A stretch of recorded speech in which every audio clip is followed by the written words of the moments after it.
22 years. That's how long I spent building something that wasn't mine to keep. The day the acquisition closed, our regional director brought in a case of Sleeman's and told us we'd all done something remarkable. I believed him. I was 49 years old. I'd given that company the better part of my working life, and I genuinely thought, that meant something. I should back up. My name doesn't matter much to this story. What matters is what I did, and what I knew, and what one paragraph buried in a contract addendum ended up costing a company that thought I was too tired and too old to read the fine print. I started at Meridian Supply Partners in the spring of 2001. It was a mid-sized logistics and procurement firm based out of Mississauga, the kind of company that never made the news but kept half the manufacturing corridor between Windsor and Kingston running on schedule. I was hired as a systems analyst. Back then, we were still doing a lot of work on legacy infrastructure, and I had a background that made me useful in ways most people my age had already abandoned.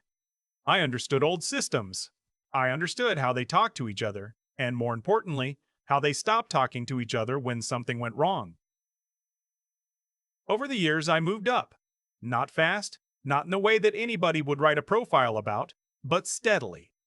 By 2009, I was heading the IT integration team. By 2014, I was the senior systems architect for the entire Eastern Division.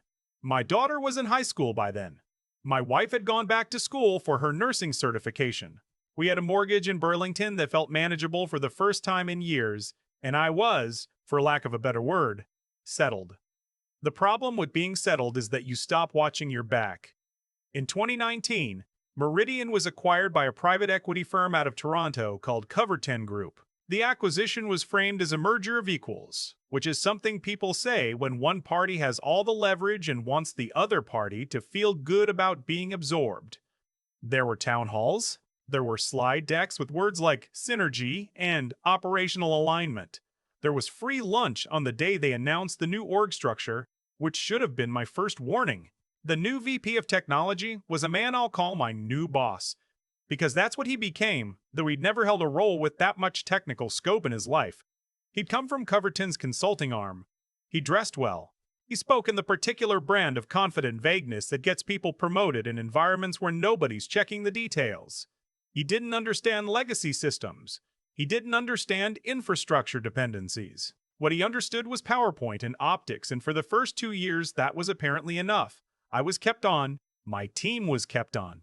We were told our institutional knowledge was invaluable, which, again, I now understand to be the kind of word you use when you intend to extract that value and then discard the container.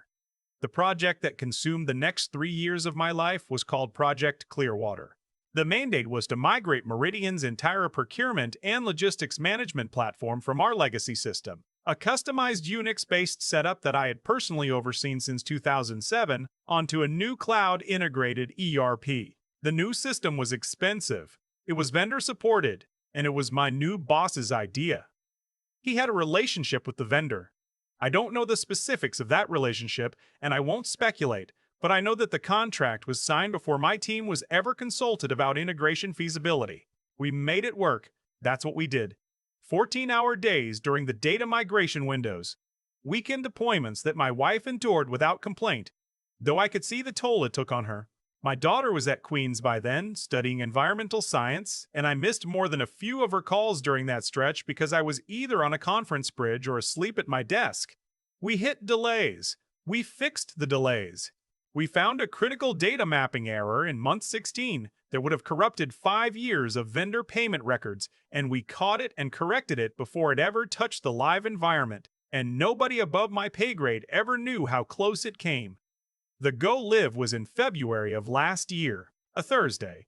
The system came up clean. My new boss sent a company-wide email congratulating the implementation team and misspelled the name of the lead developer who'd worked nights for 4 months straight.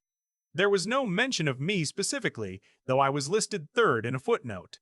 The following Monday, I went to his office about the performance bonus. It wasn't a surprise bonus. It wasn't discretionary. It was written into my employment contract, renegotiated at the time of the acquisition, and it was tied explicitly to the successful completion and go-live of Project Clearwater. The amount was $78,000. Not a number I'd invented, a number that had been reviewed by HR, approved by the previous CFO, and countersigned by my new boss himself, 18 months earlier. He told me there had been a policy revision. He said it with the particular calm of someone who has rehearsed the sentence. He said that in the post-acquisition compensation review, the board had standardized performance bonus structures across all divisions and that the legacy individual agreements were being harmonized. He said my contract's bonus provision was being treated as superseded. I said, as evenly as I could manage, "That's not how contracts work." He said he understood my frustration. I walked back to my desk. I didn't slam anything. I didn't say what I was thinking. I sat down, opened a drawer, and took out a manila folder that had been sitting in that drawer since the week the acquisition closed. Inside that folder was my original employment agreement, the addendum signed at acquisition, and a document that I had quietly had reviewed by an employment lawyer in Hamilton back in 2020, a woman my brother-in-law had recommended, sharp as a tack, precisely because I had a feeling that the people who used words like harmonization were not people who should be trusted without a paper trail.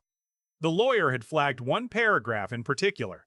It was in Schedule C of the acquisition addendum. I'll paraphrase it because the legal language is dense, but the essence was this: if Meridian or any successor entity failed to honor the performance compensation provisions outlined in my agreement, and if that failure was not remedied within 30 days of written notice, I retained the right to suspend all technical access credentials, licensing keys, and system administration protocols held personally in my name, and I was under no obligation to transfer, document, or support those credentials until the matter was resolved. What that meant in plain language was this: there were things about the new ERP system that only I could unlock. Not because I'd done anything improper, not because I'd hidden anything. It was simply the nature of how the migration had been structured. The root-level integration between the new ERP and our legacy payroll and vendor management systems required a series of authentication keys that had been generated under my credentials during the build phase. The vendor had recommended this approach. My new boss had signed off on it. IT governance had documented it. What nobody had thought through, because nobody above me had the technical depth to think it through, was what would happen if I were no longer cooperative. 30 days from written notice. I sent the written notice on a Tuesday morning. Certified email, copied to Coverton Group's legal department, Meridian's HR director, and the employment lawyer in Hamilton. I was polite. I was precise. I cited the specific clause in Schedule C. I named the amount owed. I gave them 30 days. Then I went home and had dinner with my wife. I told her what I'd done. She put down her fork and looked at me for a long moment. "Are you sure?" she said. "I've been sure since 2020, I said. She nodded slowly. Then she picked up her fork again. "Okay," she said. "Okay." My daughter called that weekend.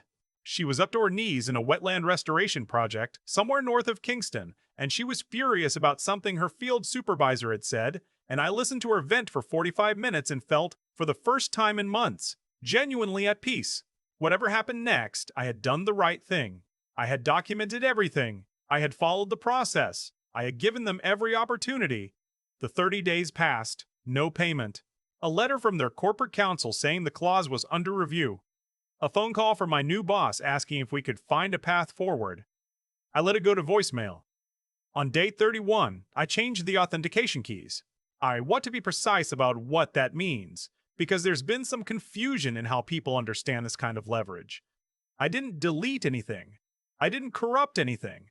I didn't introduce any malicious code or cause any direct harm to the systems I built. What I did was rotate the credentials, a standard administrative function, to values that only I held.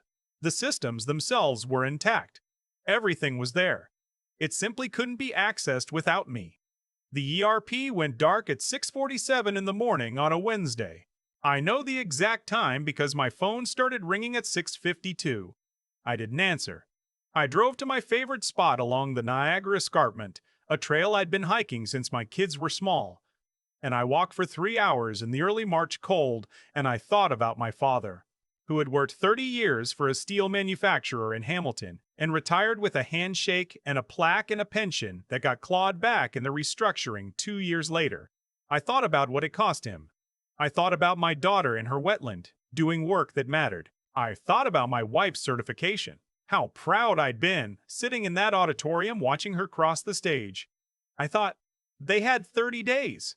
By noon, the operations center at Meridian's main distribution hub in Brampton had suspended outbound shipments because the logistics module couldn't authenticate. By mid-afternoon, the accounts payable team couldn't process vendor payments because the ERP's connection to the legacy remittance system, the one I'd personally bridged, had timed out. By end of day, my new boss had called 11 times, 2 of which were from the office of Coverton Group's COO. I answered none of them. That evening, I received a legal letter via email. It was aggressive in tone, cited breach of fiduciary duty, alleged interference with business operations, and threatened injunctive relief. I forwarded it to the lawyer in Hamilton with a single line, "They've escalated," as expected. She called me within the hour. She was not concerned. She walked me through, again, why what I had done was within the explicit scope of Schedule C. She reminded me that the credentials in question were legally documented as being held in my name, that I had followed every procedural requirement, and that their letter, while unpleasant to read, had no legal teeth given the circumstances. "They're scared," she said. "Scared people write letters like this?" "How long do we let this go?" I asked. "Until they pay you," she said. "That's the only resolution." The call from Coverton's COO came the following morning. He called my personal cell, which meant someone had given in the number, which meant things had reached a level of internal panic that required bypassing normal channels. He was civil. He was measured in the way that people are measured when they're trying not to reveal how much trouble they're in. He asked if I would be willing to meet. I said I would. I named a coffee shop in Oakville. I said I would bring my lawyer. The meeting was brief.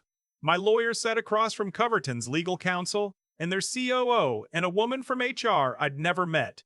My new boss was not in the room, which told me something about how the internal conversations had gone. The COO said they wanted to resolve this professionally. My lawyer put a one-page document on the table, the amount owed under the contract, a restoration fee for the administrative time required to document and transfer the credentials in an orderly fashion, and a consulting agreement, 3 months at a day rate that reflected 22 years of institutional knowledge to ensure the system handover went smoothly. Total $94,000. The COO looked at the document. He looked at his counsel.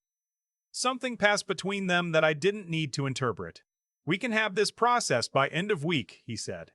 There's a particular feeling that I don't have a clean word for. It's not triumph, exactly. It's not relief, though relief is part of it. It's something closer to confirmation. The feeling of a thing that you knew was true being recognized as true by someone who had previously pretended otherwise. I signed the consulting agreement. I transferred the credentials in full with complete documentation in a format that any competent IT team could work with going forward. I answered every question their technical staff had, patiently and thoroughly, because that's who I am, and I wasn't going to let them turn me into someone else. The e-transfer for $94,000 cleared on a Friday afternoon. My wife saw the notification on my phone before I did. She sent me a text that just said, "There it is." I forwarded the confirmation to my daughter. She called me from somewhere near a beaver pond. I could hear the frogs, and she laughed. And then she went quiet for a second, and she said, "Dad, you really did it." "I just read the contract," I said. "No," she said. "You believed it was worth fighting for." I finished the 3-month consulting engagement professionally. I documented everything I knew. I trained the 2 people they brought in to absorb my role. I was, by every measure, cooperative and constructive and thorough, because the agreement was the agreement and I honor what I signed. On my last day, I returned my access badge and my parking pass and a company mug I'd had since 2003 that someone had given me as a joke because it said "World's Okayest Engineer." I put the mug on the desk of the junior developer who'd carried the heaviest load during the go-live.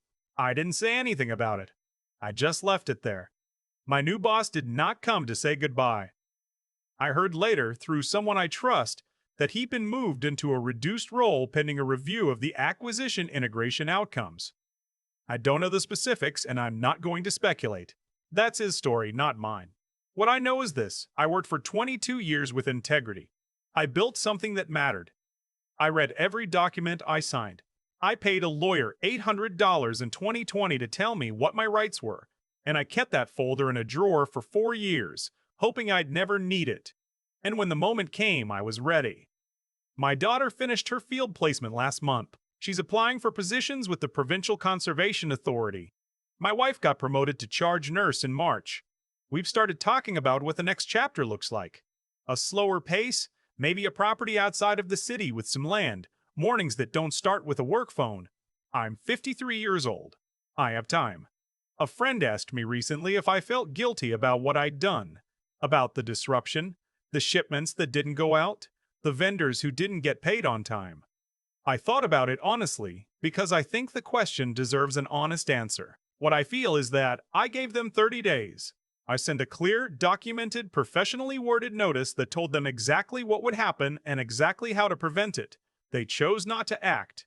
That's not my decision, that's theirs.